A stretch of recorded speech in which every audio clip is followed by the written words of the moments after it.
મારો સંપર્ક Facebook through થયો હતો. એમાં એવું હતું કે મારા સગા હતા, એના જે છોકરાઓ હતા એ તે જ ગુરુકુલમાં ભણેલા, અને એમને મને ફ્રેન્ડ રિક્વેસ્ટ મોકલી હતી. તો મેં જોયું કે ભાઈ જાણીતા છે, એમના સંપર્કમાં છે, તો સારા વ્યક્તિ હશે.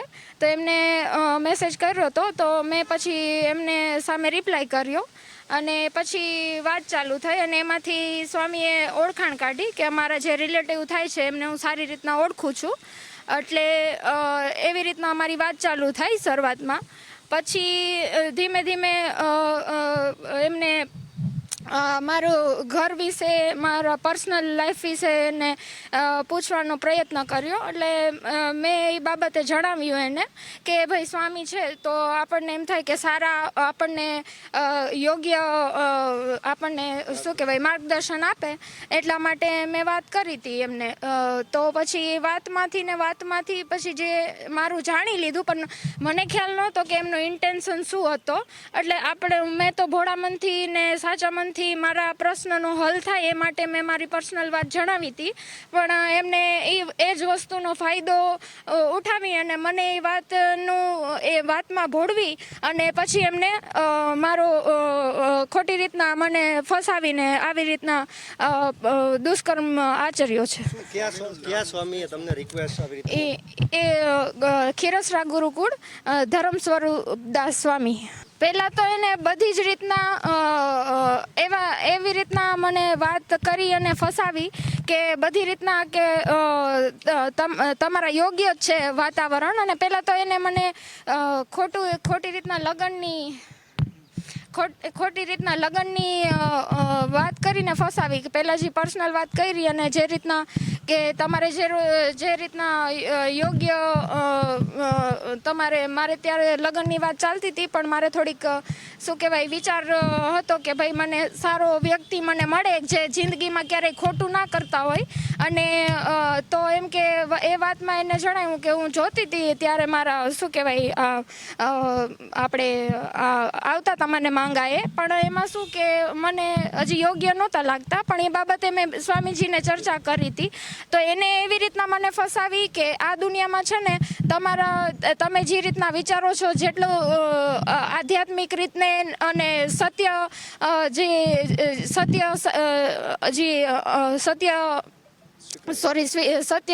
જે આ જમાનામાં જેવો સત્ય માણસ ઓલા શું કહેવાય કે સાચો માણસ તમને મળે નહીં આ દુનિયામાં, તમે જે રીતના વિચારો છો એ પ્રમાણે. પણ કે તમારા જેવા વિચાર છે, મારા બી એ ટાઈપના જ વિચાર છે. અને તમે જેટલું જોશો તમને યોગ્ય નહીં લાગે કોઈ છોકરા. અને તમારા વિચાર સેવાના, ધર્મ કર્મના ને જે યોગ્ય સાચી સત્ય અને અનુરૂપ તમે જે જીવન જીવવા માંગો છો એ પ્રમાણે તો હું તમારા અને મારા વિચાર એક સમાન છે. અને તમે જે કાંઈ પર્સનલ પ્રોબ્લેમ ફેસ કરો છો, સેમ મારે સામાન્ય જિંદગીની સાથે સાથે અમે સંતો થઈને પણ એવા પ્રોબ્લેમ ફેસ કરવા પડે છે. એટલે એવી એને જણાવ્યું કે તમારા ને મારા પ્રોબ્લેમ છે ને એક જેવા છે, તો આપણે બે એકાબીજાને સમજી શકશું. એમ કરીને મને ફસાવી. અને એને ખ્યાલ હતો કે એનો પહેલાંથી ઇન્ટેન્શન મને શારીરિક રીતના ઉપયોગ કરવાનો હતો, પણ મને ખ્યાલ નહોતો. પણ એને એવી રીતના મને લાલચે ફસાવી કે હું તમારી સાથે લગ્ન કરીશ. એટલે કે હું એની વાતમાં ફસાઈ જાઉં અને કાલ સવારે આ પ્રસ્તાવ મૂકે. પહેલાં અમારે વાત થતી હતી થોડોક ટાઈમ એમનેમ, પછી આ બધી ચર્ચા આગળ વધી હતી. પછી એમને મને ત્યાં મળવા બોલાવી. એટલે હું પહેલી વાર મળવા ગઈ ત્યારે એમને મારી સાથે લગ્ન કર્યા ત્યાં રૂમમાં, ત્યાં સ્વામિનારાયણ ભગવાનની છબીની સામે. અને એને સિંદૂર પૂર્યો, કંઠીને મંગલસૂત્ર ગણાવી અને 7 ફેરા ફરી અને સ્વામિનારાયણના આપણે સાનિધ્યમાં આપણે વચન આપું છું કે આજીવન હું તને નિભાવીશ અને આપણે સાથે મળીને ધર્મ કર્મના કાર્ય કરશું.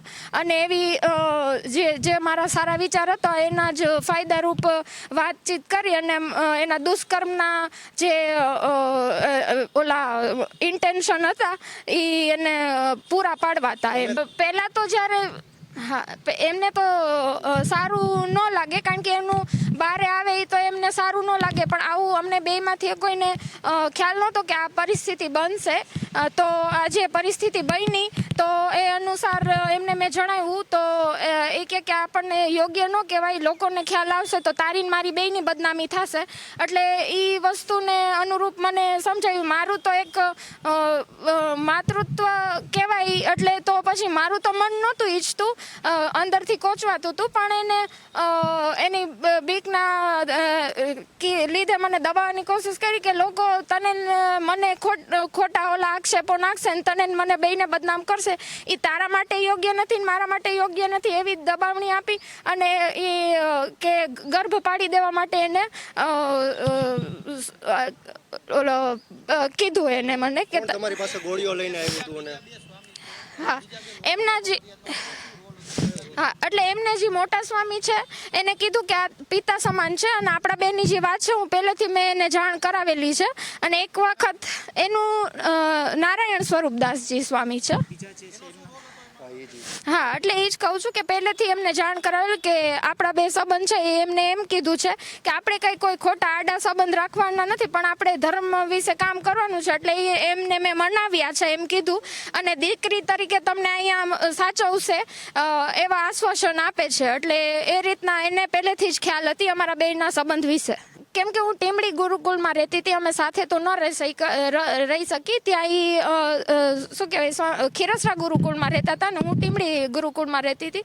તો એ મયુરભાઈને પછી આ બાબતે જાણ કરી અને એમને સમજાવ્યા કે તમે એમને સમજાવી કે કઈ રીતના દવા લેવાની છે અને કઈ રીતના આ બધું પ્રોસેસ છે થાય એ બાબતે તમે એને સમજાવજો.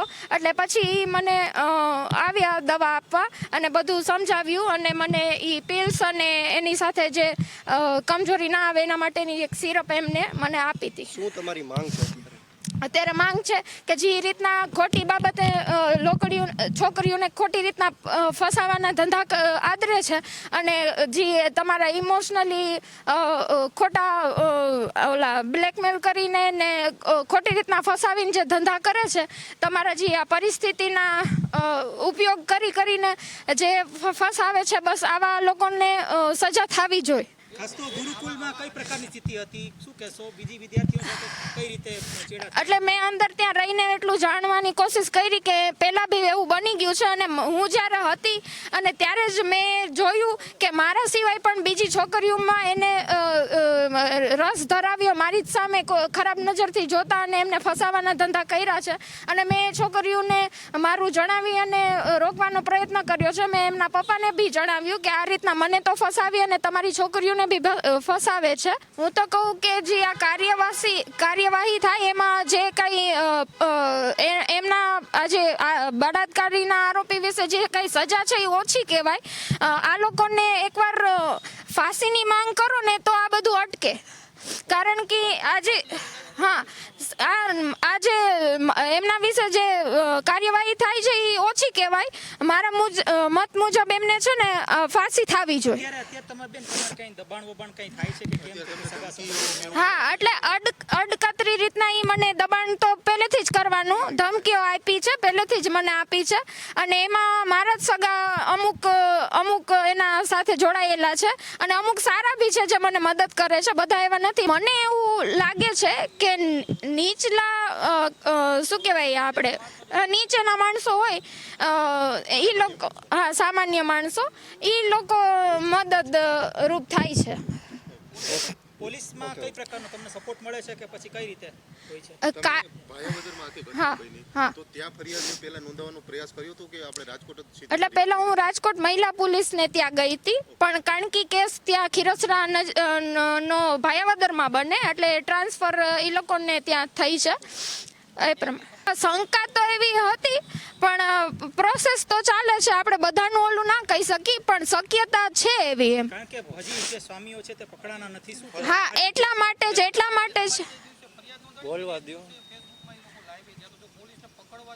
હા, એટલા માટે જ મને શંકા થઈ હતી કે ભાઈ આ બધી જાણ એમને ક્યાંથી મળે છે, કારણ કે હું તો અહીંયા રાજકોટથી એમને એફઆઈઆર કરી હતી અને એમને ત્યાં ખીરોસરામાં કઈ રીતના ખ્યાલ આવે, એટલે અંદાજો મને આવી જાય કે ક્યાંક આ બધા નેટવર્ક મળેલા છે એમ. તમને લાગે છે કે ખૂબ જ પહોંચ ધરાવે છે ક્યાંક ને ક્યાંક અવરોધ હા, પેદા કરે? એમને પહેલા જ મને ધમકી આપેલી કે તું જો વિરોધ કરીશ તો તારા માટે સારું નહીં રહે, અને બતાવેલું જ છે કે મારે એને ત્યારે કીધેલું જ કે આવું તો મેં પહેલાંય કરી લીધું છે અને કેસેય થયા છે, પણ એમાં છે ને કાંઈ મારું કોઈનું આવ્યું નથી અને તું કરીશ તો તારું કાંઈ આવશે કઈ નહીં. રીતે ધમકાવતા બીજું?